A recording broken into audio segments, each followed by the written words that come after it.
Anak, huwag ka masyadong lalayo ha. Kapag maglalaro ka dito ka lang banda sa bakanting lote na malapit sa ating bahay. Diyan mo lang yayain ang iyong mga kaibigan na maglaro ha. Tutal malawak naman ang bakuran natin. Sige po, Tay. Para naman po makauwi ako sa bawat sandali para matingnan ko po kayo. Siya nga pala, huwag ka masyado magpapawis ha. Baka magaya ka sa akin. Huwag po kayo mag-alala, Tay. Naglagay na rin po ako ng bimpo sa likod ko para hindi po mabasa ng pawis. Para po hindi po ako matuyuan. Sige po, Tay. Pupunta muna ako sa mga kaibigan ko. Paalam po. Tuluyang umalis si Botong para puntahan ang kanyang mga kaibigan. Nais niyang yayain ang mga ito na pumunta sa bakanting lote na nasa tapat ng kanilang bahay. Alam niyang oras-oras kailangan niyang tingnan ang kalagayan ng kanyang ama dahil may sakit ito. Nang lumaon, pumayag na rin ang kanyang mga kaibigan kaya doon sila naglaro sa bakanting lote na nasa tapat lang ng bahay ni Botong. Buong maghapon silang naglaro at dahil sa saya, nakalimutan ng umuwi ni Botong. Nasa kalagitnaan na sila ng kanilang paglalaro nang sabihin ng isa niyang kaibigan na may matandang nakasilip sa silong ng kanilang bahay. Si Tatay, sandali lang ah. Uuwi muna ako. Kinutuban ng hindi maganda si Botong. Agad na pumasok sa kanyang isipan ang kanyang tatay Sedo na alam niyang may kung anong karamdaman. Sakto namang paglapit niya sa tapat ng kanilang bahay nang biglang umalis ang matanda. Dahil nakatagilid ang pwesto nito, nagawang tandaan ni Botong ang itsura nun. Nagmadali na lang siyang pumasok sa kanilang bahay at naabutan niyang natutulog pa rin ito. Subalit, sakto ring nakalapit ang bata sa kanyang ama. Nagising ito at napakunot ang ulo. Akala ko ba maglalaro ka, anak? Bakit nandito ka? Tay, nakita ko po kasing may matandang nakaupo doon na parang palaka doon po sa silong natin. Nakasilip po siya sa siwang ng sahig natin. Ay naku, Botong. Baka guni-guni mo lang yun. Isa pa, wala naman ako narinig ng mga yabag dito ah. Pero Tay, alam ko po na hindi guni-guni ang nakita ko. Matanda po talaga yun. Tumakbo pa nga po siya nung papalapit na ako rito eh. Hayaan mo na yun. Baka naligaw lang yun. O kung hindi man baka wala sa katinoan ng matandang yun. Napatango si Botong sa kanyang ama. Sinabi na lamang niya rito na babalik na siya sa paglalaro at tawagin na lamang siya nito kapag kailangan. Sumang-ayon naman si Mang Sedo at hinayaan ng makaalis si Botong. Nagpatuloy naman sa paglalaro ang bata hanggang sa tuluyan ng mag-alas 3. Mga kaibigan, uuwi na ako ah. Marami pa kasi akong gagawin eh. Kailangan ko po makapag-igib ng tubig at makapagsaing. May sakit kasi ang aking ama. Napatango naman ang kanyang mga kaibigan at tinanaw na lang siya habang pauwi sa kanilang bahay. Nung nasa bahay na nila siya, naabutan ni Botong na nagsasaing na ang kanyang ama. Napansin niyang may mga panggatong na rin sa ilalim ng kanilang lutuan, kaya napailing na lang siya. Tay, ako na po riyan. Baka mapagod pa po kayo eh. At ubuhin na naman po kayo mamayang gabi. Hindi po dapat kayo ang gumagawa niyan, Tay. Huwag kang mag-alala. Ayos lang ako. Umigib ka na lang doon at ako nang bahala rito. Hindi ako pagpapawisan nito, anak. O sige po, basta wag kayo masyado magbababad malapit sa apoy ha. Nung mga panahong yun, nagpaalam na si Botong na iigib na muna sa lumang balon na nasa dulong bahagi ng kanilang nayon. Nasa kalagitnaan siya ng kanyang paglalakad nang may makasalubong siyang isang matanda. Nagtaka siya rito kung bakit parang wala yon sa sarili habang naglalakad. Sinipat pa niyang maigi ang muka ng matanda, ngunit pilit namang iniiwas nun ang kanyang mga mata. Ikaw yun! Ikaw ang matandang nasa silong namin at nakasilip kay tatay! Pagkatapos niyang magwika, napatitig sa kanya ng mabalasik ang naturang matanda. Ang buong akala ni Botong, susugurin siya nito. Pero nagulat siya nang tumakbo ng ubod ng bilis ang matanda at hindi na ito lumingon pa kay Botong. Kinutuban ng hindi maganda ang bata, kaya lakad-takbo ang kanyang ginawa hanggang sa makarating siya sa balon. Agad siyang sumalok ng tubig doon at nagmadali ring umuwi. Kailangan makauwi ako kagad. Baka muling balikan na matandang yun ng aking ama. Teka, hindi kaya aswang yun? Lumakas ang kabog ng dibdib ni Botong, dulot ng kanyang pangamba. Mas lalo pa niyang binilisan ang kanyang paglalakad pauwi, kahit na may kabigatan ang kanyang dala. Nang malapit na siya sa kanilang bahay, nakarinig siya ng mga pag-uusap. Dahil dito, nagmadali siyang pumasok sa kanilang kusina para ilagay roon ang sisidlan ng tubig na kanyang inigiban. Dahil may narinig siyang boses, nagpasya siyang tumungo sa silid nilang mag-ama at may nakita siyang 3 lalaking nakatayo sa paligid ng kanyang tatay Sedo. Nagtaka pa si Botong kung bakit parang biglaan ang panghihina ng kanyang ama at naisip niyang baka dahil ito sa mga ginawa niya sa maghapong yon. Ama, sino po sila? Ay, siya nga pala. Mga kapatid, ito ang inyong pamangking si Botong. Masipag na bata yan. Magandang tanghali po sa inyo. Ito ang iyong tiyo Kato. Ito naman ang iyong tiyo Manuel. At ito ang iyong tiyo Saul. Sila ay mga kapatid kong matagal na nauhalay sa akin. Ngayon, bumalik sila para sa isang misyon. Nilapitan ni Botong isa-isa ang kanyang mga tiyuhin para magmano. Nang matapos na siya, nag-usisa siya sa kanyang mga tiyuhin kung ano ang kanilang misyon. Ngunit ang kanyang ama ang sumagot. Nanatili lamang na tahimik ang kanyang mga tiyuhin habang pinagmamasdan siya. Anak, naririto sila upang puksain ng mga aswang na nambibiktima sa kabilang baryo natin. Siya nga pala, itong mga tiyuhin mo ay mga berdugo ng mga aswang. Kayo po, bakit hindi kayo naging kagaya nila? Nanunugis din po ba kayo dati ng aswang, Itay? Alam mo anak, ang ganyang gawain ay iniwan ko na magmula nung magkaroon ako ng pamilya.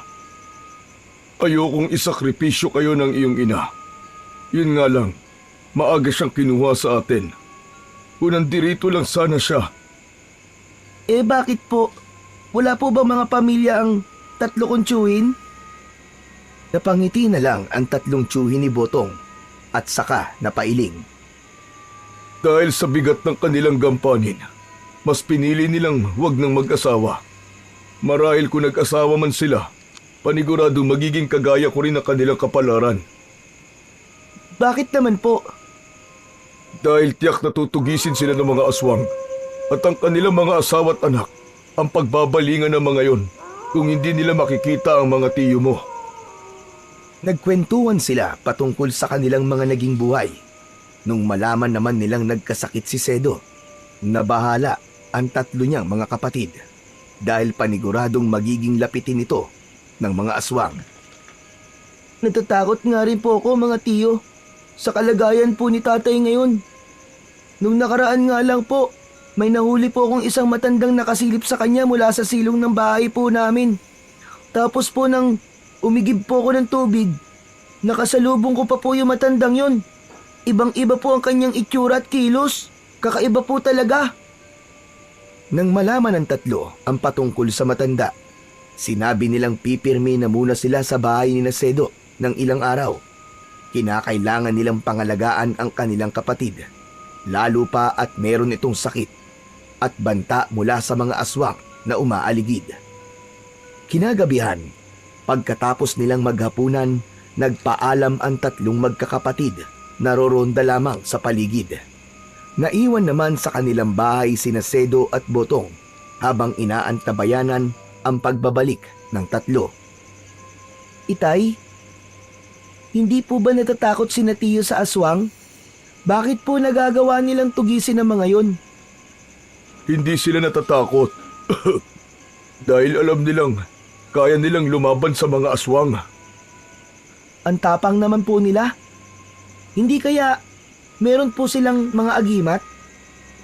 Napangiti na lamang si Sedo sa naging tanong ng anak. Saglit itong natahimik pero nang lumaon, nagsalita na rin ito. Ang tatlong tiyuhin mo ay may tangang mutya ng kalikasan.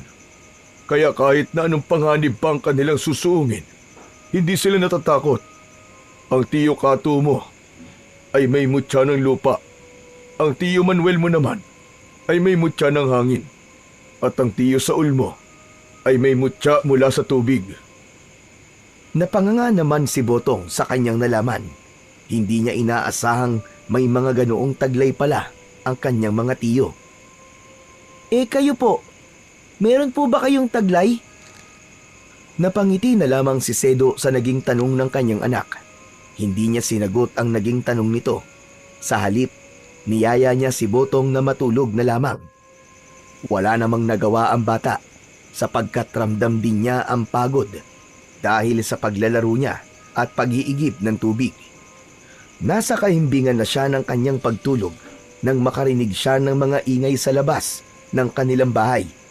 Nagtaka naman si Botong kung ano yon, kaya napabangon siya at napalapit sa bintana. Ano kaya ang ingay na yun? At bakit parang may naglalabanan sa labas ng bahay? Lumakas ang kabog ng dibdib ni Botong. Napanganga siya nang makitang kinakalaban ng tatlo niyang tiyuhin ang isang aswang. Pinaligiran nila ito at pinagtulungan. At kahit na masyadong maliksi ang galaw ng nilalang, kalaunan nagawa nilang paslangin ito. Hindi alam ni Botong kung ano ang kanyang magiging reaksyon. Kaya naman, minabuti niyang bumalik na lang sa kanyang higaan. Pagkaraan lamang ng higit 1 oras, bumalik na rin ang tatlo niyang tiyuhin sa loob ng kanilang bahay. Nagising naman noon si Sedo at inusisa ang nangyari. Oh, kumusta naman ang naging lakad nyo? Mukhang napalaban kayong tatlo ah. Napangiti naman ang tatlong kapatid ni Sedo at sinabi na matagumpay nilang napatay ang aswang na bumibisita sa kanilang bahay. Sinabi rin nila na aalis na sila pagdating ng bukas upang tumugis pa ng ibang aswang. Kampante na rin silang dalawa na wala ng aswang na bibisita sa may sakit dahil matatakot na ang mga ito. Tuluyan na nga silang natulog at pagkagising ni Botong, hindi niya na naabutan ang kanyang mga tiyuhin. Nakaalis na mga tiyuhin mo anak. Pero babalik sila sa takdang panahon. Sayang naman po. At hindi ko man lang sila nakita bago po sila umalis sa lugar na to. Huwag kang mag-alala. Dahil darating ang panahon at muli silang babalik dito. Baka wala ng mga aswang dito sa atin. Kaya mas pinili nilang lumipat na ng ibang lugar. Naging normal naman ang buhay nilang mag-ama nang wala na ang tatlong tiyuhin ni Botong. Kahit paano, unti-unti nang gumagaling ang kanyang ama mula sa karamdaman nito. Naging malakas ito at nakagagawa na ng mangilang-ngilang mabibigat na bagay. Isang gabi, habang nakahiga silang dalawa, ay pareho silang hindi makatulog. Bakit kaya kahit na anong gawin ko, hindi ako makatulog? Umuukil-kil pa rin sa aking isipan ng tatlo mong tiyuhin. Kinakabahan ako na hindi ko alam kung anong rason. Hindi kaya may masamang nangyari na sa kanila, Tay? Diyos ko, Botong. Huwag kang mag-isip ng ganyan. Patawad po, Tay. Sana naman nasa maayos po silang kalagayan. Idalangin na lang natin na walang nangyari sa kanila. Sige na, Botong. Pilitin mo sarili mo makatulog. Pero Tay, hindi po talaga ako makatulog kahit na anong gawin ko eh. Basta, pilitin mo at wag mo nang isipin ang mga tiyuhin mo. Kaya nila ang kanilang sarili. Sa takot ni Botong na mapagalitan siya ng kanyang ama, pinilit niya ang kanyang sarili na matulog. Sa kabutihang palad naman, tuluyan siyang nakaidlip. Subalit pagkaraan lang ng halos 2 oras, nagising siya na wala ang kanyang ama sa kanyang tabi. Hindi niya alam kung saan ito nagpunta. Ngunit dahil hinihila pa rin siya ng antok, nagpatianod na lang siya rito. Kinabukasan, nagising siya na nakatayo ang kanyang ama sa tapat ng bintana habang nakatalikod. Tay, saan po kayo nagpunta kagabi? Nakagisnan ko po kasing wala kayo sa tabi ko eh. Nagpahangin lang ako sa labas, anak. Ganun po ba? Pero, kumusta na kaya si Tiyo? Hindi sumagot si Sedo sa kanyang anak. Nanatili itong tahimik habang nakatitig sa malayo. Napatitig na lang din sa kanyang ama, si Botong, at tila nagtataka sa naging kilos nito. Walang ano-ano, bigla ang nakaramdam ng matinding ginaw si Botong at sa hindi niya inaasahan, kinilabutan siya habang nakatitig sa ama niyang nakatalikod. Anak, patawarin mo ko. Patawad? Para po saan? Kasi mas pinili kong iwan ka para tulungan ang mga tiyuhin mo. Teka, Tay. Hindi ko po kayo maintindihan eh. Ano po bang ibig niyong sabihin? Basta, siya nga pala. Tignan mo sa aking lagayan ng damit. Makikita mo roon ang 4 na mutya ng kalikasan. Ang mutya namin ng iyong mga tiyuhin. Tay, hindi ko po talaga kayo maintindihan. Ano po bang ibig niyong sabihin, Tay? Hindi sumagot si Sedo sa kanyang anak. Sa halip, marahan itong napaharap kay Botong. Saktong pagkaharap niya, halos mapaigtad ang bata nang makita niyang hindi klaro ang muka ng kanyang ama at parang binura ito. Ano po nangyayari sa inyo, Tay? Mahirap ipaliwanag, anak. Pero lagi mong tatandaan, kahit nasaan man ako mapadpad, babantayan kita. Mapatawad mo sana ako. Habang nagsasalita si Sedo, unti-unting nagkaroon ng liwanag sa paligid ng kanyang katawan. Kinutuban ng hindi maganda si Botong, kaya nagmadali siyang yumakap sa kanyang ama. Halos manindig ang lahat ng mga balahibo niya sa kanyang katawan nang sa hindi niya inaasahan, yumakap lamang siya sa hangin. Napatingala siya sa kanyang ama at napansin niyang naging malungkot ang mukha nito. Wala na ako, anak. Patay na ako. Isa na lamang akong kaluluwa. Tatay! Bakit? Ano po nangyari at namatay kayo? Bakit niyo po ako iniwan? Patawad, anak. Patawarin mo ko. Hindi ko inaakalang malakas ang aming makakasagupa. Ang 4 na mutya namin magkakapatid. Nasa lagayan ng damit ko. Kunin mo yon at ingatang maigi, anak. Darating ang araw at pag-iinteresan yun ng mga aswang na pumatay sa aming 4. Ingatan mo at gamitin sa kabutihan. Masusunod po, Tay. Iingatan ko po ang sinasabi niyong mga mutya. Habang nasa ganoong sitwasyon, mas lalo pang binalot ng liwanag si Sedo hanggang sa hindi na nakita ni Botong ang kanyang ama dahil tuluyan na itong nilamon ng liwanag. Napahagulgul na lang ang bata dahil sa kanyang panlulumo at kalungkutan. Hindi niya inaakalang yun na ang kanyang madadatnan pagkagising niya ng umagang yun. Hindi niya alam kung paano magpatuloy sa kanyang buhay dahil batid niyang mag-isa na lamang siya, nasusuong sa lahat ng bagay. Ang mga mutya, yun na lamang ang natitirang alaala sa akin ni Ama at ng aking mga tiyuhin. Napatakbo si Botong patungo sa tapat ng aparador kung saan nakatago ang mga damit ng kanyang ama. Pagkarating niya roon, bigla ang nanginig ang kanyang mga kalamnan. Pakiramdam niya ay may kuryenteng dumaloy sa kanyang buong katawan. Tiningnan niya ang mga damit ng kanyang ama at napanganga na lang si Botong nang makita niya ang 4 na mutyang naroroon. Ang mutya ng apoy, tubig, hangin at lupa. Totoo nga at sinabi ni Tatay. Narito nga mga mutya.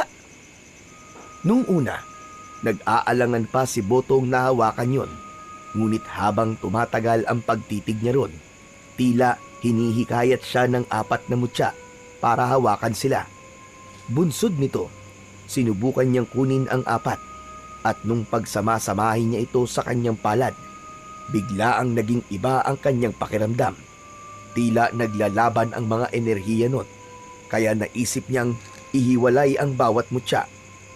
Minabuti niyang lagyan na rin ng kanya-kanyang lagayan ang mga yon upang hindi didikit sa isa't isa.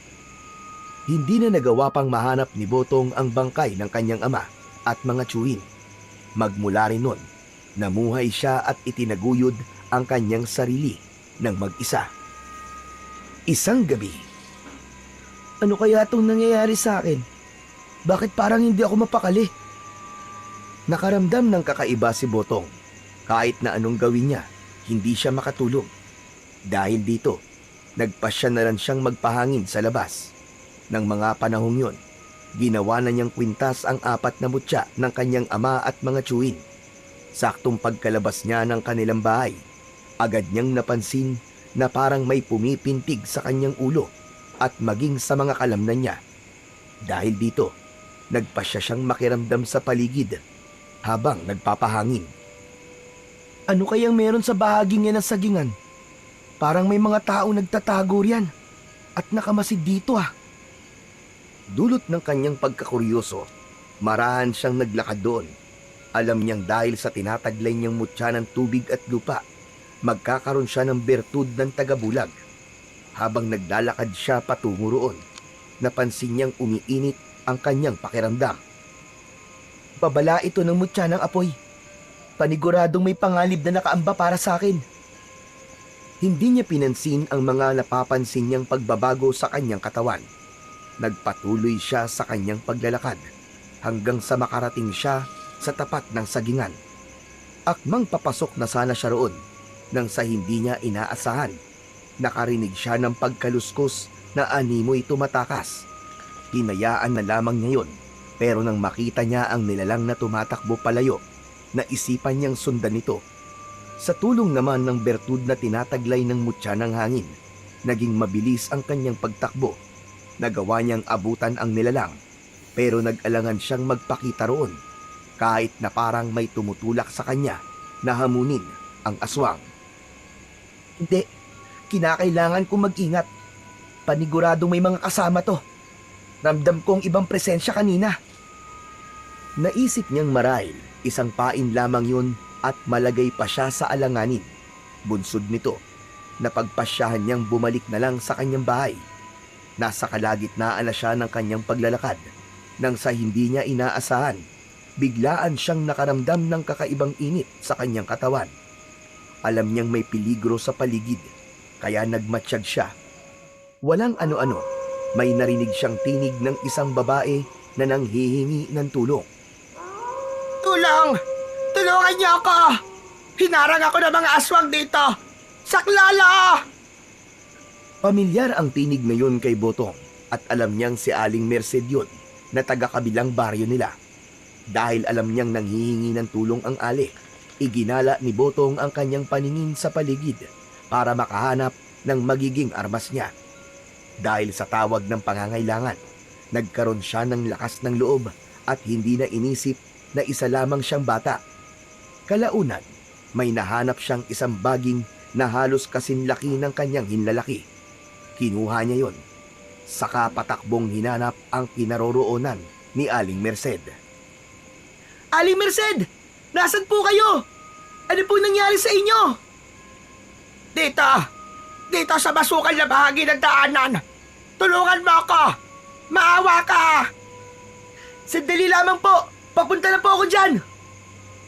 Nang mapagtanto ni Botong kung nasaan ang ali, inihanda niya ang kanyang sarili habang papalapit doon.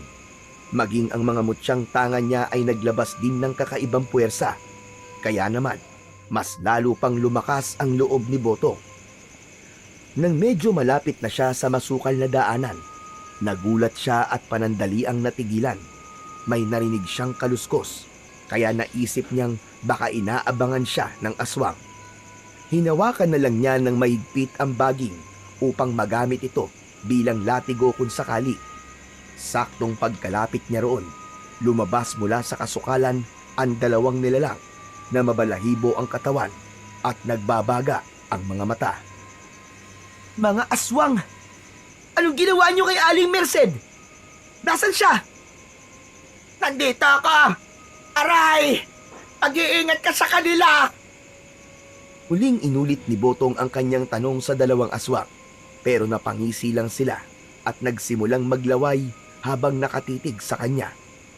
Ilang sandali pa, mabilis na sumugod ang isang aswang kay Botong, kaya napilitan ang bata na latiguhin ito gamit ang baging na hawak niya.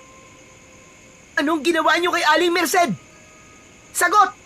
Kung hindi, papatayin ko kayo! Ikaw pala ang nagmana ng 4 na mutyang yan. Kaya pala bigla ang dumami ang mga aswang dito.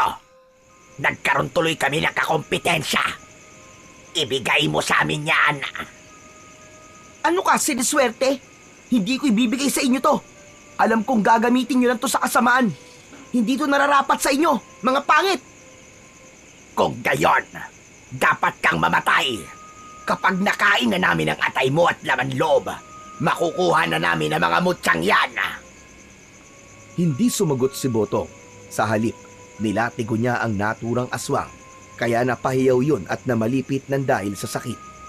Nung nakita naman ni Botong na susugod na sa kanya ang isa pang aswang, inunahan niya ito. Buong lakas niyang hinagupit yun at tinamaan ito sa kaliwang mata. Ayun na bata, umalis na tayo rito. Baka kumapano pa tayo.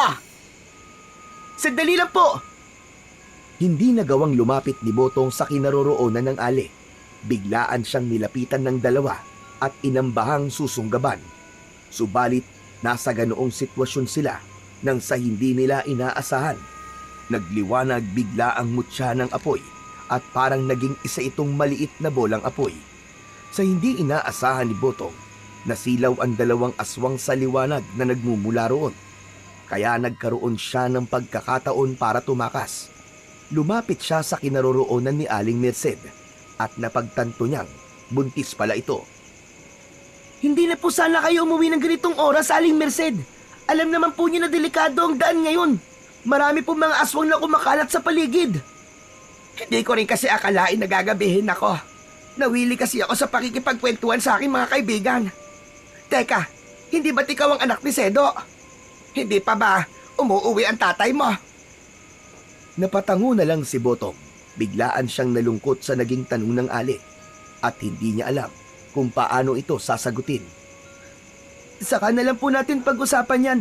Kailangan makaalis na po tayo rito dahil panandalian lang po ang pagkabulag ng dalawang aswang na yon. Alam mo, manang-mana ka talaga sa tatay mo. Ang tapang mo, iho. Wala po ako mapagpipilian kung hindi ang maging matapang. Kung magiging mahina po ako rin po ang talo. Napatango si Aling Merced sa tinura ng bata. Sinabi rin nitong mas mainam ngayon habang wala pa ang kanyang ama. Habang inaalalayan ni Botong ang ali, nakarinig sila ng pagkaluskos sa kanilang likuran. Nilingon yun ng bata at nagulat siya nang makita ang dalawang aswang na mabilis na lumalapit sa kanila. Seryoso at mabalasik ang mga mukha nito, kaya nabahala si Botong. Tumabi po muna kayo, Aling Merced. Ako na pong bahala sa dalawang yan. Ag-iingat ka, iho. Saktong pagkalapit ng dalawang aswang, hinagupit sila ni Botong ng hawak niyang baging. Napanganga na lang si Aling Merced nang makita niyang may kung anong liwanag na nagmula sa katawan ni Botong na nananalaytay sa baging. Pagkatama ng nasabing bagay sa katawan ng mga aswang, maging si Botong ay hindi makapaniwala. Tumilapon ang dalawang nilalang sa hindi kalayuan na parang tinangay ng malakas na hangin. Babangon pa sana ang dalawang aswang, subalit biglaan silang nasunog. Wala na silang nagawa at dahil sa sobrang init ng apoy, tuluyan na silang nawalan ng buhay at natupok. Kala nyo yan ang nararapat sa inyo, mga aswang na salot. Diyos ko po, paano mo nagawa ang ganong bagay? Kahanga-hanga ka. Napangiti na lang si Botong sa itinuran ng ali. Hindi niya sinagot ang tanong nito, pero sinabi niyang kaloob ng langit ang kung anumang meron siya. Kung wala pa ang iyong ama, pwede naman na sa bahay ka muna namin tumira. Teka, ano nga pala ang pangalan mo? Botong. Ako po si Botong, Aling Merced. Gusto mo bang sumama sa akin sa bahay? Wala pa kaming anak ng aking asawa. Ito pa lang ang ipinagbubuntis ko. Siguro kung hindi ka dumating, baka may nangyaring masama na talaga sa akin. Pero nakakahiya naman po sa inyo at magiging distorbo lang po ako. Ano ka ba naman?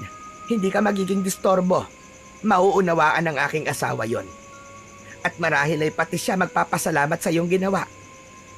Pero sino nga ba ang mag-aakalang ang isang bata na kagaya mo ay kayang pumaslang ng aswang? Siguro po, dahil po sa tawag na rin ng pangangailangan. Kung hindi ko po kayo narinig, baka hindi ko rin po nagawa ang ganon. Pero maiba ko. Nasa na nga pa lang yung amang si Sedo? Hindi ko siya nakikita. Kasi po, Aling Merced, ang totoo po kasi niyan, patay na po si tatay. Ano ka mo? Aba, anong nangyari yon? Kala ko ba ay bumuti na ang kanyang kalagayan? Opo, kaso lang, dahil kinakailangan po ng aking mga tsuhin ng tulong, hindi po siya nagdalawang isip na maglakbay para hanapin sila. Yun po, hindi na po nakabalik ang kanyang katawan sa aming bahay. Pero, ano mo nalaman na patay na siya? Nagising na lang po kasi ako isang umaga at nakita ko po siyang nakatalikod habang nakaharap po sa bintana. Nakausap ko pa nga po siya kaso napansin ko pong sobrang liwanag niya. Ayun po, nung yayakapin ko na po siya, hindi ko po magawa. Inamin na rin po niya sa akin mismo na namatay na raw po siya dahil sa pagtulong sa kanyang mga kapatid. Hindi na naipagpatuloy ni Aling Merced ang kanyang pagtatanong kay Botong dahil bigla ang napahagulgol ang bata. Pakiramdam ni Botong ng mga sandaling yun, sinakluban siya ng langit at lupa. Dahil muli na namang nanariwa sa kanya ang pagkawala ng kanyang ama. Inalo na lang din siya ni Aling Merced at sinabi na aampunin niya ito para hindi na ito magiging mag-isa sa buhay. Sumama ka na lang sa akin at ituturing ka naming parang sarili naming anak. Kung yan po ang gusto nyo, nahihiyaman po ako sige po. Sasama po ako sa inyo. O siya, sige. Pero dapat ang itatawag mo sa akin ay nanay. Samantalang ang Mang Raul mo naman ay Tatay Raul. Sige po, Nanay Merced. Umuwi silang dalawa patungo sa bahay ni Aling Merced.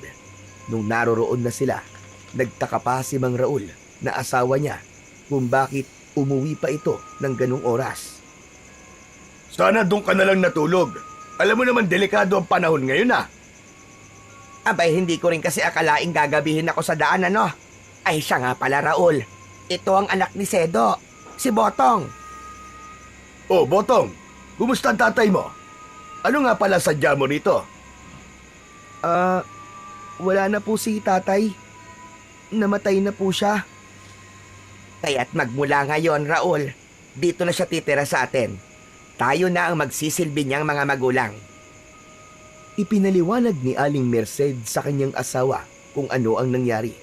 Ganun na lang din ang pagpapasalamat ni Mang Raul kay Botong dahil sa pagliligtas nito sa buhay ng kanyang asawa.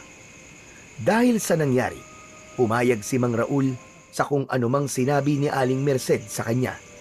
Inampon nila si Botong, itinuring nila itong tunay na anak at itinuring din sila ng bata bilang mga tunay na mga magulang. Magmula noon, unti-unting napupunan na rin ang kakulangang nararamdaman ni Botong sa kanyang puso. Hindi rin lingid sa mag-asawa ang pagkakaroon niya ng mutya. Hindi rin sila nanibago dahil alam nilang ang ama at mga tiyuhin ni Botong ay mga bantog na mga tagatugis ng aswang sa buong probinsya nila. Isang gabi, habang mahimbing na sa pagtulog sina Mang Raul at Aling Merced, sa hindi inaasahan ni Botong ay hindi siya makaidlip. Pakiramdam niya may kung anong panganib na nakaamba sa kanila, kaya kinakailangan niyang magmatsyag sa paligid. Ano ba tong nararamdaman ko? Parang umiinit ang katawan ko at pumipintig ang ulo ko. Nakiramdam si Botong sa kanyang paligid. Ilang beses din niyang tinignan sina Mang Raul at Aling Merced. Walang ano-ano, Napansin niyang napasapo ang buntis sa kanyang tiyan at napaungol pa ito ng bahagya.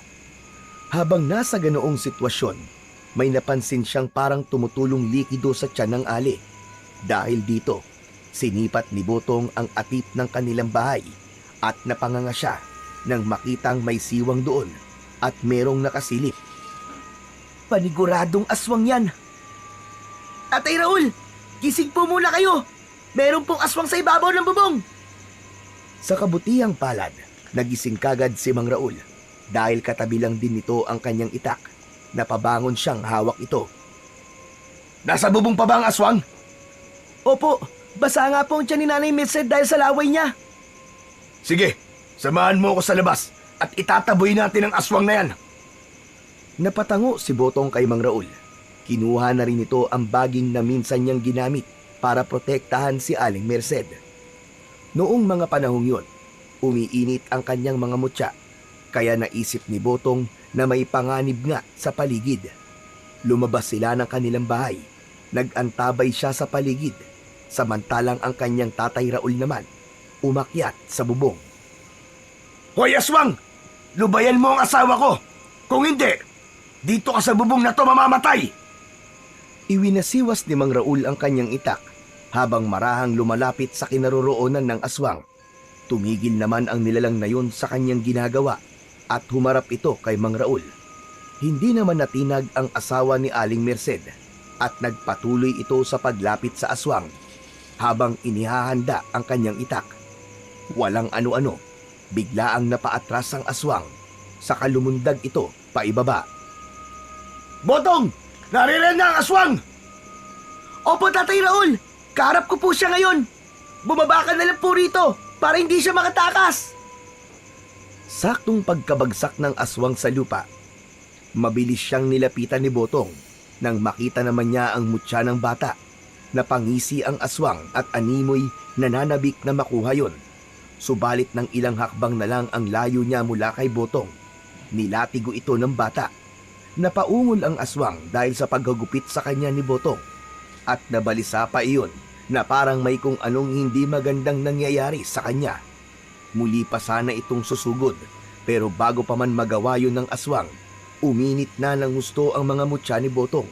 Pagkalatigo nito sa aswang, may dumaloy na malakas na puwersa mula sa kanyang mga mutya patungo sa latigong baging niya. Ito ang bagay sa'yo! Hindi ka na dapat nagpunta rito para aswangin si Nanay Merced! Buong lakas na nilatigo ni Botong ang aswang, kaya tumilapon ito sa hindi kalayuan. Lalapitan pa sana niya yon upang alamin kung ano na ang naging kalagayan nito. Ngunit bago pa man siya makalapit, ay sumabog na ang aswang. Paano mo nagawa yun, anak? Sobrang lakas mo ah! Hindi ka basta-basta bata! Hindi ko po alam, Tay. Wala naman pong nagturo sa akin. Siguro po yung nangyayari yun kapag talagang may taong nangangailangan ng tulong. Pambihira. Talagang tunay nga ang mutya mo, Botong. Ingatan mo maigi yan. At baka pati yan ay pag-interesa ng mga aswang. Kaya nga po palagi akong alerto. Alam kong hindi po ang sanggol sa sinapupunan ni Nanay Merced ang pakay ng mga aswang. Marahil ay itong mutya ko. Pero hindi po ako papayag na makuha nila to. Ang mga ito lang po ang pamana sa akin ni tatay at ng mga tiyuwing ko. Kaya iingatan ko po itong mabuti. Upang makasiguro silang patay na nga ang aswang, nilapitan nila yon. Magkahalong pandidiri at pagkasindak ang kanilang naramdaman nang makita nilang nagkalat sa buong paligid ang dugo at laman ng aswang na pinaslang ni Botong. Darating ang panahon at kagaya ng tatay mo at mga tiyuhin mo, magiging bantog din ang pangalan mo, Botong. Pero kailangan mo maging matatag dahil marami kang pagsubok na daraanan. Opo, Tatay Raul. Magpapakatatag po ako. Dahil nasiguro na rin nilang walang aswang sa paligid, nagpasya na silang dalawa na bumalik na sa loob ng bahay. Sakto naman noon na nagising na si Aling Merced at nakita niyang papasok ang dalawa. Oh, bakit lumabas kayong dalawa? May problema ba? Teka, anong ingay ang narinig ko sa labas kanina? Inaswang ka, Merced. Mabuti na lang at alerto tong anak natin. Kung hindi, Baka nakuha ng sanggol sa sinapupunan mo. Ano ka mo? Kaya pala ang tigas ng tiyan ko kanina simula pa nung bago ako matulog. Masamang pahiwatig pala yon. Magpasalamat na lang talaga tayo kay Botong. Kahit ang bata pa niya, walang takot niyang hinarap ang aswang. Isipin mo, nagawa niyang paslangin ang aswang na yon kahit na hindi ko siya tinulungan. Isang aswang nga lang yon. Kung nakita mo lang kung paano niya sinunog ang dalawang aswang na umatake sa akin, baka mas lalo kang bumilib sa kanya. Hayaan mo, Botong. Bilang gantimpala, bukas na bukas din, tutungo tayo sa bayan. Ibibili kita ng bagong damit. Talaga po? Oo naman, ikaw pa ba? Basta palagi ka magpapakabait ha, at huwag susuway sa amin. Wala kaming iniisip, kundi ang kabutihan mo lamang. Opo, maraming salamat po talaga sa inyo. Kami nga ang dapat magpasalamat sa iyo, anak. Kung wala ka, baka kung napaano na ako at ang kapatid mo na nasa sinapupunan ko. Dahil malalim na ang gabi, nagpasya na silang tatlo na magpahinga na muna. Kampante naman silang walang aswang na magagawi sa kanilang bahay ng gabing yun. Kinabukasan, nagising sina Botong nung mga bandang 4:00 ng madaling araw. Sinabihan kagad siya ni Mang Raul na maghanda na para makapunta na sila sa bayan. Nanabik naman kagad si Botong, kaya nagmadali siyang maligo at nagbihis. Pagkatapos nun, sumakay na sila sa kangga ni Mang Raul upang makapunta sa bayan. Kailangan nilang umalis ng maaga para hindi sila tanghaliin.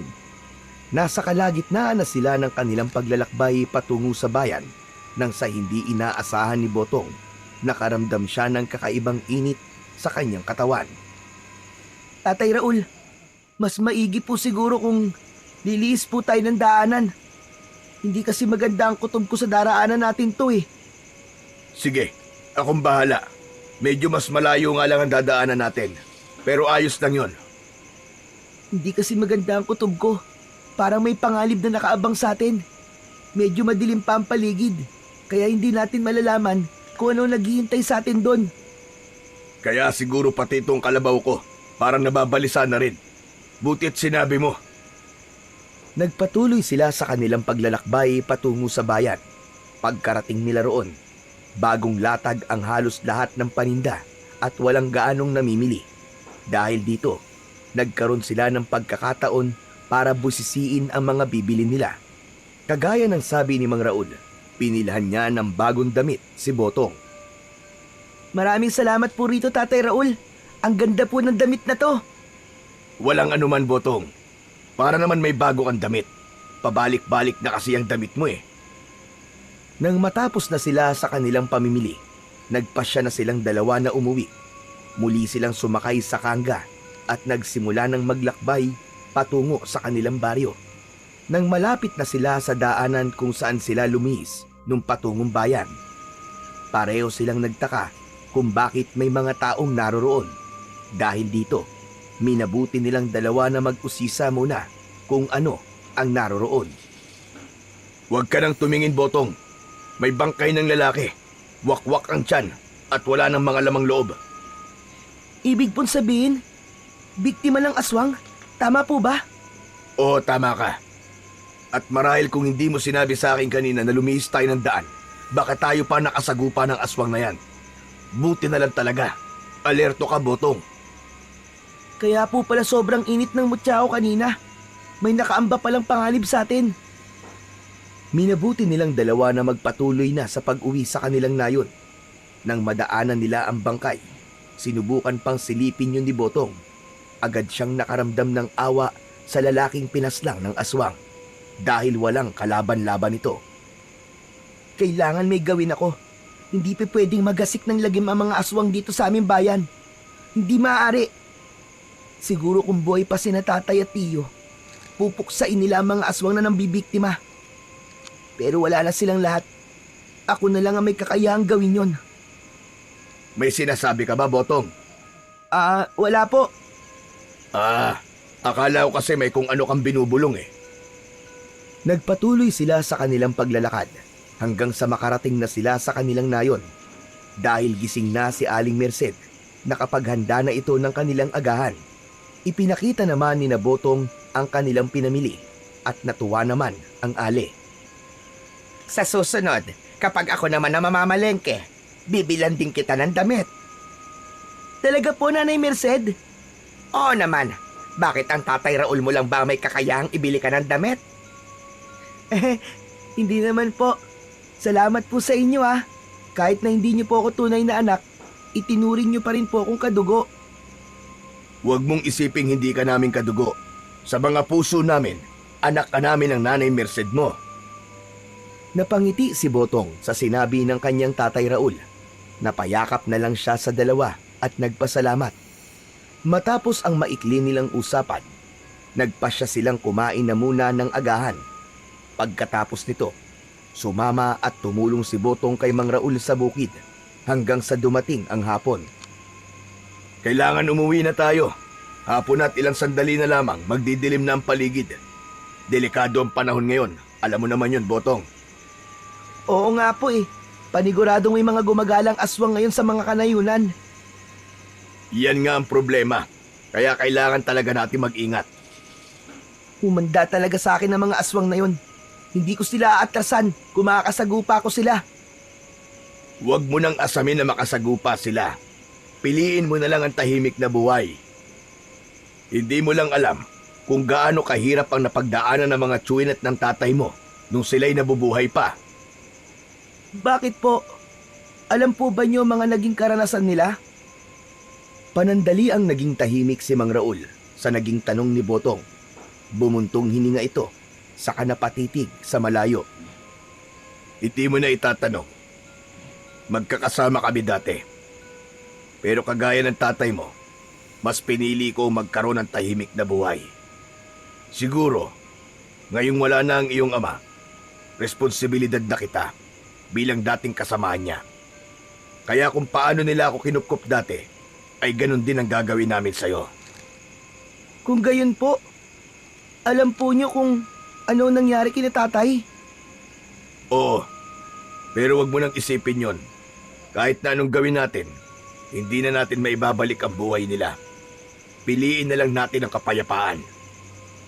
Tatay Raul, sino po ang pumaslang sa kanila? Saan po sila matatagpuan? Huwag mo nang alamin pa, Botong. Masyado ka pang bata para malaman yan. Pero, Hindi umubra ang pangungulit ni Botong sa kanyang Tatay Raul. Dahil sa kanyang nalaman, mas lalo pang naging malapit ang loob niya rito. Naisip niyang tama naman ang kanyang Tatay Raul. Kaya minabuti niyang wag na munang alamin kung sino at saan nakatira ang mga pumaslang sa kanyang ama at mga tsuhin. Subalit lingid sa kaalaman ni Mang Raul, may kung ano nang binabalak si Botong para maipaghiganti ang kanyang ama at mga tsuhin. Napagpasyahan nilang dalawa na umuwi na noon. Habang naglalakad, naging tahimik si Botong. Alam kong may galit ka sa pumatay sa ama mo at sa mga tsuhin mo. Pero hindi pa ito ang tamang panahon para maghiganti ka. Masyado ka pang bata para gawin ang bagay na yon. May oras para dyan at hindi pa ito sa ngayon. iniisip ko lang po kasi kung bakit pinatay nila si tatay. Kasi ang turing nila sa iyong ama ay kalaban. Ako, kagaya ko, kalaban din ako ng mga aswang. Pero dahil hindi na ako masyado nakikialam sa mga anumang ginagawa nila, kahit paano ay masasabi kong tahimik na ang buhay ko. Gusto ko po magiganti. Gusto ko mapatay ang mga aswang na pumatay sa aking ama. Mapapahamak ka lang, Botong. Alam ko pong malaki ang posibilidad na mapahamak ako. Pero hindi ko naman po pwedeng pabayaan na lang ang pumatay sa aking tatay. Hindi kaya ng konsensya ko, Tatay Raul. Kung gayon, kailangan mo maganda. Ako mismo magsasanay sa'yo para pagdating ng araw, magiging handa ka na talaga. Talaga po? Oo, Botong. Para naman kahit paano ay makabawi ako sa kabutihan ng iyong ama at ng mga tsuhin mo. Nagkaroon ng sigla ang katawan ni Botong dahil doon. Nanabik siyang matuto kung paano makipaglaban sa mga aswang. Hindi niya inisip ang panganib na posible niyang susuungin dahil ang pinagtuunan niya ng pansin ay ang makapaghiganti sa mga pumatay sa ama at mga tsuhin niya. Nang makauwi na sila, nagpasya silang magpahinga. Sinabi na rin ni Mang Raul kay Aling Merced na alam na ni Botong ang koneksyon nila sa ama at mga tsuhin nito. Bukas ng umaga, magsisimula ang ating pag-iensayo. Sige po, para kapag dumating na ang araw na magkaharap kami ng mga aswang, mas lalo ko masisiguro na magagawa ko silang talunin. Walang nagawa si Mang Raul. Magmula ng sumunod na umaga, tinuro niya ang lahat ng mga nalalaman niya patungkol sa pakikipaglaban sa mga aswang. Naging masigasig naman sa pag-aaral at pag-iensayo ang batang si Botong. At kahit nasa maikling panahon lamang, ay natutunan niya at nagawa niyang makabisa ang mga itinuturo sa kanya ng kanyang tatay Raul. Isang gabi, dahil nais pang mag-ensayo ni Botong at hindi naman sila ganong kapagod, minabuti ni Mang Raul na pagbigyan ng bata. Maliwanag naman ang buwan, kaya kahit paano ay hindi sila nahirapan. Tatay Raul, nauulinigan ba niyo ang mahinang paghuni na yan? Ano bang ibig mong sabihin? Parang may umaaligid po ng mga paghuni ng tiktik sa ating bahay. Ano ang mainam nating gagawin? Umantabay ka lang at kukunin ko ang aking itak. Sige po, Tatay Raul. Nagmamadaling pumasok sa kanilang bahay si Mang Raul. Samantala, si Botong naman ay nanatili sa labas habang nagmamatsyag sa paligid. Walang ano-ano, may napansin siyang gumagalaw sa bandang likuran ng kanilang tirahan. Naisipan niyang lapitan yon at dahil sa mutya ng tubig na kanyang tinataglay, alam niyang hindi siya mapapansin ng kung anumang nilalang. Mabuti na lang talaga at may bertud ng tagabulag ang mutya ng tubig ko. Kung wala, baka madali niya akong makikita. Marahang lumapit dun si Botong at napagtanto niyang aswang nga ang naroroon. Animoy naghihintay lang ito ng tamang pagkakataon para pasukin si Aling Merced sa kanilang bahay. Nagpalinga-linga naman si Botong at nang makakita siya ng kahoy na malatubo ang laki, kinuha niya ito at inihanda. Anong ginagawa mo rito, ha? Umalis ka rito! Pangit na aswang! Pagkatapos niyang magwika, buong lakas niyang pinalo ang nakaupong nilalang. Nagulat naman yun at napaangil. Subalit nang humarap siya kay Botong, biglaan itong natigilan na parang natatakot. O ano? Bakit parang takot na takot ka yata? Umalis ka na rito para hindi ka na masaktan pa at mamatay. Ikaw ang nagmana ng mutya ng ama mo at ng mga tsuhin mo. Oo, at bakit kilala mo ang ama ko at mga tsuhin ko? Siya nga pala, pinatay lang sila na walang kahirap-hirap at pinagpiestahan ng kanilang mga laman. Mga hayop kayo! Sino ang iba pa niyong kasamahan? At saan kayo nagkukuta? Bakit ko naman sasabihin sa'yo? Nandito ako para kunin ang sanggol na naaamoy ko at hindi para sagutin ang mga katanungan mo. Lingid sa kaalaman ng aswang, nasa bandang likuran na niya si Mang Raul na may hawak na kulambo at itak. Anong sinabi mong diablong buwang ka? Nandito ka para sa sanggol na nasa sinapupunan ng asawa ko? Tignan natin kung ano magagawa mo rito. Pagkatapos magwika ni Mang Raul, biglaan niyang itinalokbong sa aswang ang kulambo. Sinabihan na rin niya si Botong na paluin ang aswang nang sa ganon ay manghina ito. Kapag hindi mo sinabi sa amin kung saan naroroon ang inyong kuta, mamamatay ka at makikilala ka pa ng mga tao sa nayon. Napaangil naman ng aswang. Sinubukan niyang magpumiglas at kumawala sa kulambo pero hindi nito magawa. Matigas kang hayop ka. Sige, dyan ka hanggang sa sumikat ang araw. Tignan natin kung hanggang saan ang tigas mo. Hindi niyo ako mapapamin. Patayin man niyo ako. Darating ang panahon at makukuha ng ibang aswang ang mutyang yan. Saka uubusin nila kayo. Nung una, nagmatigas ang aswang. Subalit nang makita niyang seryoso sina Botong at Mang Raul, napapatayin siya. Natakot din ito at nang lumaon ay itinuro na rin kung saan naroroon ang mga kasama nitong aswang. Sige na, sasabihin ko na. Sa paanan ng bundok, doon sila nagtatago. Doon ang kuta namin! Nagbigay pa ng direksyon ng aswang na yon at nang mapagtanto nila Botong at Mang Raul na nagsasabi ng totoo ang aswang, nagpasya silang dalawa na patayin ito at itapon sa rumaragasang tubig ng ilog ang kanyang bangkay. Tatay Raul, ako na lang po tutungo sa kuta ng mga aswang. Bantayan niyo na lamang po si Nanay Merced at baka kung ano pa po ang mangyari sa kanya. Kaya mo ba, Botong? Opo, alam ko po sa akin sarili na sapat na po ang mga natutunan ko sa inyo. Hindi na po ako dapat mag-aksaya ng panahon. Noong mga panahong yon, nagpaalam si Botong sa mga taong tumatayong magulang niya. Nabahala man sila dahil bata pa ito, pero nangako siyang walang mangyayaring masama sa kanya.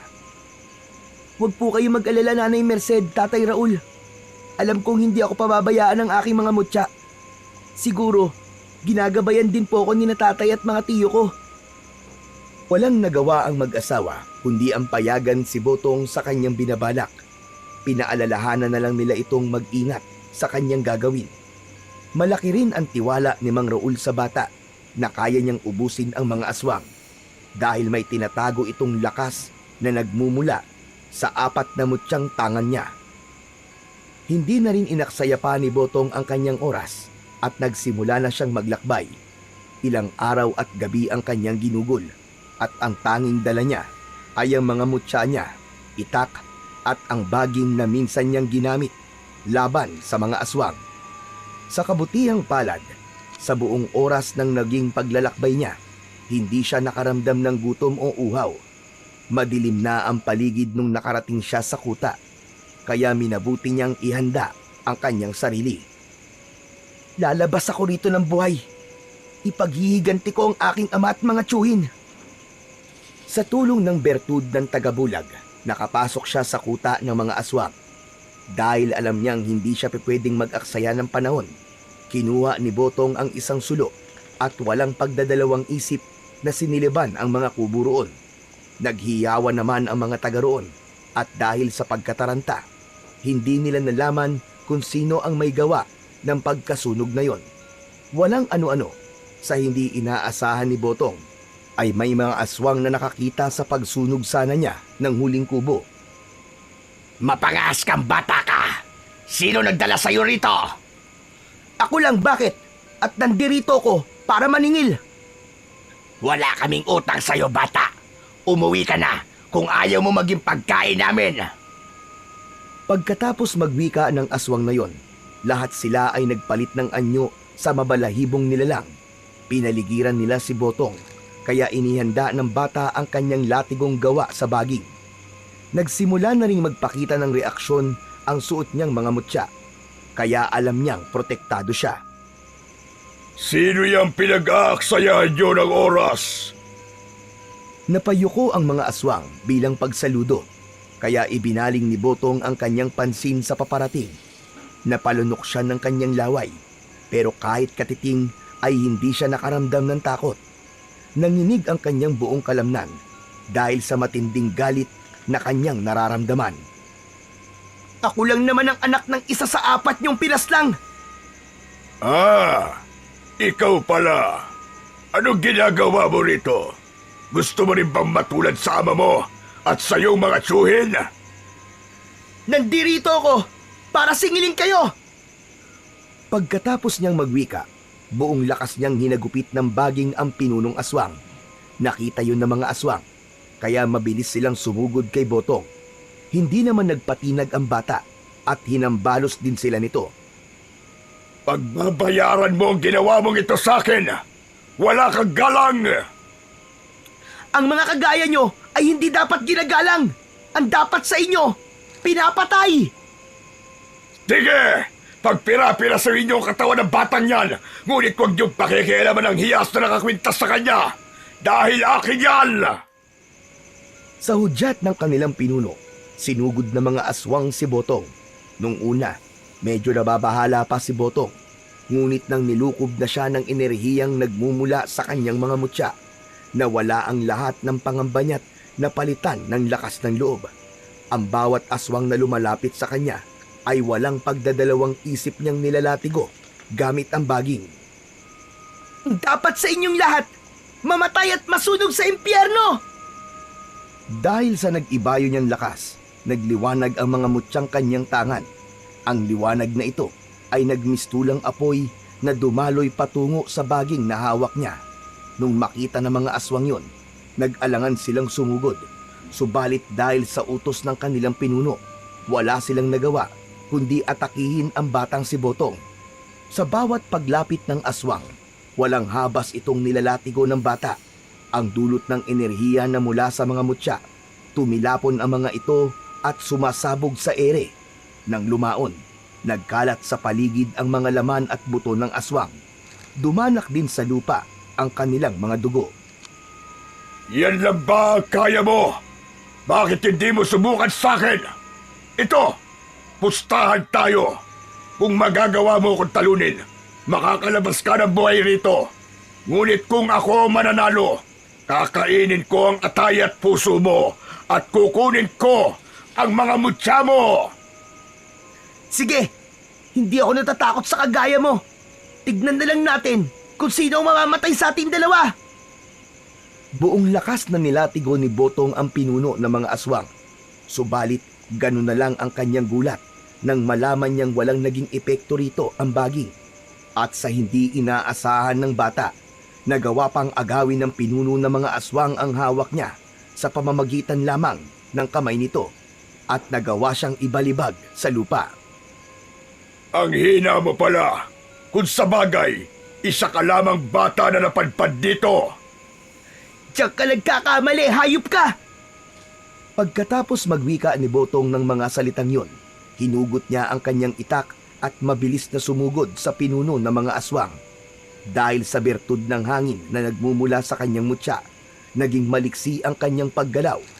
Hindi kagad napansin ng aswang ang kanyang paglusob, kaya nasugatan ito sa dibdib. Kung walang talab sa iyo ang latigong baging, paniguradong dito sa aking itak, tapos ka! Maswerte ka lang. Huwag mong sabihing malakas ka dahil lang sa swerte mo. Nung mga panahong yon, sumugod din ang pinunong aswang kay Botong. Naglaban silang dalawa. Gamit ni Botong ang kanyang itak. Samantalang mano-mano naman siyang nilabanan ng aswang. Halos hindi makapaniwala si Botong sa kakaibang bilis ng aswang na yon. Pero hindi siya pinanghinaan ng loob. Nang lumaon, dahil mas malaki ang aswang kesa sa kanya, nagawa siya nitong ibalibag. Mabilis namang gumalaw ang aswang at umibabaw kay Botong. Ngunit saktong pagkaibabaw ng pinuno ng mga aswang, biglaang nawala ang bata sa kanyang ilalim. Hoy! Diablong buang! Ako ba ang hinahanap mo? Nandito ako! Lumingon ang aswang sa pinanggagalingan ng boses ni Botong at bago pa man ito makatayo, tinagana siya ng bata sa kanyang batok. Bata ka pa, pero marunong ka nang magtraidor. Pero ayos lang yan. Hindi pinansin ni Botong ang sinabi ng pinuno ng mga aswang. Muli niyang tinaga ito, ngunit sa isang pagkisap ng mga mata ng bata, biglaan ding nawala ang pinuno ng mga aswang. Nagmatsyag siya sa kanyang paligid, pero wala siyang naramdamang presensya. At walang ano-ano. Akala mo ba, ikaw lang ang marunong? Mas biyasa ako sa ganyang taktika. Napalingon si Botong at nagulantang siya nang makita niyang nasa likuran nito ang aswang. Mabilis ang naging paggalaw nun at nagawa siya nitong sakalin at iangat sa lupa. Itutulad kita sa ama mo, Kutong Lupa. Papatayin kita at kakainin ang iyong lamang loob. At higit sa lahat, may makukuha ako sa iyong mga mutya at mas lalo pa akong lalakas at magiging makapangyarihan. Hindi mo to makukuha sa akin! Hindi ako papayag na magiging walang saysay ang aking pag-iigante! Napahalakhak na lamang ang aswang sa sinabi ni Botong. Nung mismong sandaling yon, ibinalibag niya ang bata at tumilapon ito ng halos 5 dipa mula sa kinatatayuan nito. Subalit, akmang susugod na sana ang pinuno ng mga aswang kay Botong nang biglaan itong matigilan. Napakunot noo ang bata dahil nakita niyang may nakatarak na palaso sa bandang tiyan ng pinuno ng mga aswang. Hindi ka magtatagumpay sa ninanais mo. Titiyakin namin na bago pa man sumikat ang araw, mamamatay ka na! Isa ka pa! Humarda ka sa akin! Hinugot ng pinuno ng mga aswang ang palasong nakatarak sa kanyang tiyan. Sa halip na sumugod kay Botong, ibinaling nito kay Mang Raul ang kanyang pansin. Nang makita naman ni Mang Raul ang itsura ng aswang, napatulala ito at parang may takot na biglaang namuo sa kanyang sistema. Subalit, nanatili pa ring nakatuon ang atensyon nito sa pinuno ng mga aswang. Mag-ingat ka, Tatay Raul! Uubusin ko kayo! Magiging hapunan ko kayo sa gabing ito! Inihanda naman ni Mang Raul ang kanyang sarili sa pag-atake ng pinuno ng mga aswang. Ilang beses din itong pinana iyon, subalit naging mabilis ang paggalaw ng pinuno ng mga aswang at nagawa niyang ilagan ang mga palaso. Bago pa man tuluyang makalapit sa kanya ang nilalang, lumundag ito. Nakita ni Mang Raul ang ginawa ng aswang, kaya mabilis niyang hinugot ang kanyang itak. Saktong pagkabagsak sa kanya ng pinuno ng mga aswang, sinalubong niya ito ng itak sa ere na siyang naging rason para tumarak yun sa tiyan ng aswang. Ang husay niyo po, Tatay Raul! Hindi nakapaganda ang aswang! Natigilan si Botong sa nais niyang sabihin. Nakita nga niyang nakatarak sa tiyan ng aswang ang itak ng kanyang Tatay Raul. Subalit, hindi napaghandaan ng lalaki ang kung anumang binabalak ng aswang. Nang makalapit na ang aswang, kahit pa na nakatarak sa kanyang tiyan ng itak ni Mang Raul, nagawa pa rin itong dukutin ang atay niya. Isa kang mangmang! Isa kang walang utak na nilalang! Bumagsak ang katawan ni Mang Raul sa lupa at wakwak ang tiyan nito. Napalingon naman ng aswang kay Botong at napangisi sa kahinugot ang itak na nakatarak sa kanyang tiyan. Mga walang silbi! Inaakala ba ninyo na basta-basta nyo ko matatalo gamit lamang ang patalim? Hindi! Nagkakamali kayo! Talagang ang isa kang demonyo! Magbabayad ka sa ginawa mo! Hindi ako titigil hanggat hindi ka napapatay! Dinampot ni Botong ang kanyang itak at mabilis na sumugod sa kinatatayuan ng pinuno ng mga aswang. Napahalakhak na lang yun at nang malapit na sana ang bata sa kanya, nagulat ito nang biglaang nawala ang pinuno ng mga aswang. Mas lalo pang nagulantang si Botong nang may malakas na puwersang tumama sa kanya kahit pa nawala siyang nakikita. Yan pala ang larong gusto mo, ah! Tignan natin! Ginamit na rin niya ang bertud ng tagabulag at sa tulong ng iba pa niyang tangang mutya, nagawa niyang makita ang pinuno ng mga aswang.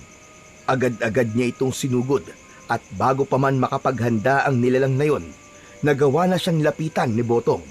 Sinuntok niya ang aswang sa pagitan ng dalawang hita, sa kabuong lakas itong itinulak para mabuwal sa lupa. Mautak ka, bata ka! Talagang mautak ako!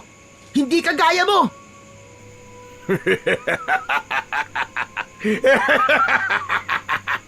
Sa ating dalawa, ikaw ang may murang isipan. Kaya kung tutusin, mas may dunong ako sa'yo! Gunggong!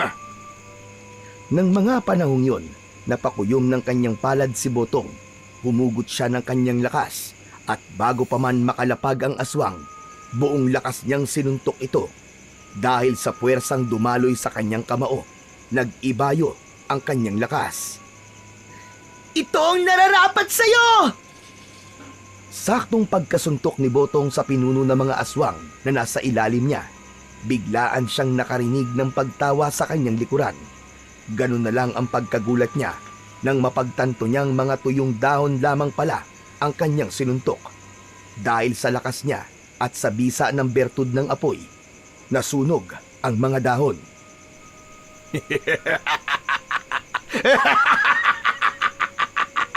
Kita mo na! Mas mautak ako sa'yo! Hindi ako yan! Nandito ako sa likod mo! Hayop ka! Humanda ka sa akin!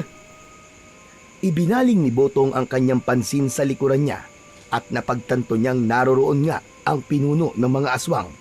Hinawakan niya ng mahigpit ang kanyang itak at nang susugod na sana siya sa aswang, bigla na naman itong nawala. Duwag! Magpakita ka sa akin! Duwag ka! Hinahanap mo ba ako? Nandito ako! Bago pa man makalingon si Botong, biglaan siyang sinuntok ng pinuno ng mga aswang. Hindi niya napaghandaan ang gagawin niya, kaya sa hindi inaasahan ni Botong, nawalan siya ng balanse at tumilapon. Nang makita naman ng aswang ang nangyari kay Botong, mabilis itong lumapit sa bata at inibabawan ito. Ngayon pa lang, amoy na amoy ko na at lasang-lasa ko na ang atay mo, bata! Ngayon pa lang, amoy ko na rin ang kamatayan mo! Hayop ka! Umibabaw ang aswang kay Botong at sinubukan nitong dukutin ang kanyang atay. Subalit sa hindi nito malamang dahilan, naging makunat ang balat ng bata at hindi man lang ito nasugatan. Hangal ka ba? Alam mo naman sigurong taglay ko ang mutya ng tubig at lupa. May mga birtud ng kabalat kunat ang mga to. Kaya humanda ka! Nung mga panahong yon, dumakot si Botong ng alikabok saka isinaboy sa mga mata ng pinuno ng mga aswang. Matapos niyang gawin ito, bumangon siya at hinagilap niya ang kanyang itak. Nang makita niya ang kanyang itak, muli siyang lumapit sa pinuno ng mga aswang na nagwawala dahil sa pagkapuwing. Pilyo ka, bata ka! Napakapilyo mo! Humanda ka sa akin! Ikaw ang humanda! Bago pa man tuluyang maging malinaw ang paningin ng pinuno ng mga aswang, inundayan niya ito ng pagtaga sa tiyan at sa binti. Nang mawari ni Botong na hindi na ganong nasusugatan ang nilalang, naisipan niyang itarak sa lupa ang kanyang itak. Pagkatapos nito, buong lakas niyang tinaga ang aswang sa tiyan. Napanganga siya nang ganun lang kadaling nasugatan ang aswang at lumugay ang mga bituka nito. Sakto naman na bumalik na ang paningin ng pinuno ng mga aswang, kaya mabalasik itong napatitig kay Botong. Kahit pa na malaki ang naging sugat niya at nagkalugay-lugay ang kanyang bituka, mabilis itong umatake sa bata. Papatayin kita! Gagawin ko rin sa'yo ang ginawa mong ito sa akin! Sige! Walang problema! Hindi naman ako natatakot sa'yo! Ipaghiganti ko ang mga taong malalapit sa akin na pinatay mo! Mabilis na sinunggaban ng aswang si Botong. Nagpambuno silang dalawa at kahit pa nasubukang hugutin ng bata ang bituka ng aswang, animoy naging baliwala lang ito sa kanya. Habang nasa ganoong sitwasyon, walang pagdadalawang isip na binuhat ng aswang si Botong sa kabuong lakas na ibinalibag sa lupa. Napaungol ang bata dahil doon, pero hindi ito sumuko. Muli sana siyang sasakalin ng aswang at bubuhatin, ngunit nagawa niyang makadakot ng lupa. Saktong pagkanganga ng aswang, buong lakas at walang takot na isinalampak ni Botong ang lupang nadakot niya sa bunganga nito. Napaangil ang pinuno ng mga aswang dahil doon, kaya buong lakas niyang sinuntok si Botong. Dahil sa kanyang ginawa, nawalan ng malay ang bata.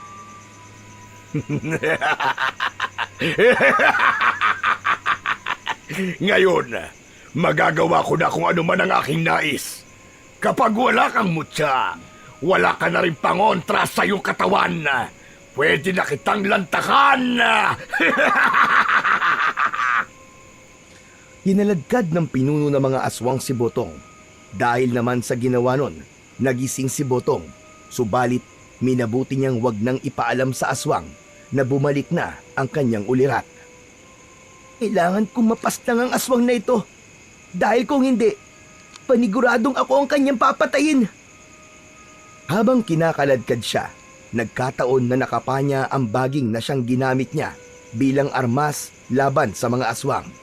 Dahil dito, kinuha niya yun at hindi binitiwan hanggang sa tumigil na rin ang aswang sa pagkaladkad sa kanya. Ngayon, matutulad ka rin sa ama mo at sa iyong mga tiyuhin! Marahang inihanda ni Botong ang hawak niyang baging. Pasimple rin niyang kinuha ang kanyang mga mutya at piniling isiksik yun sa katawan ng latigo niya. Sakto namang pagkatapos niyang gawin yun, Napabaling bigla ang pinuno ng mga aswang sa kanya. Aha! Gising ka na palang bata ka! Oo, gising na ako! At ito ang para sa'yo! Mabilis siyang bumangon at walang pagdadalawang isip na ninatigo ang muka ng aswang.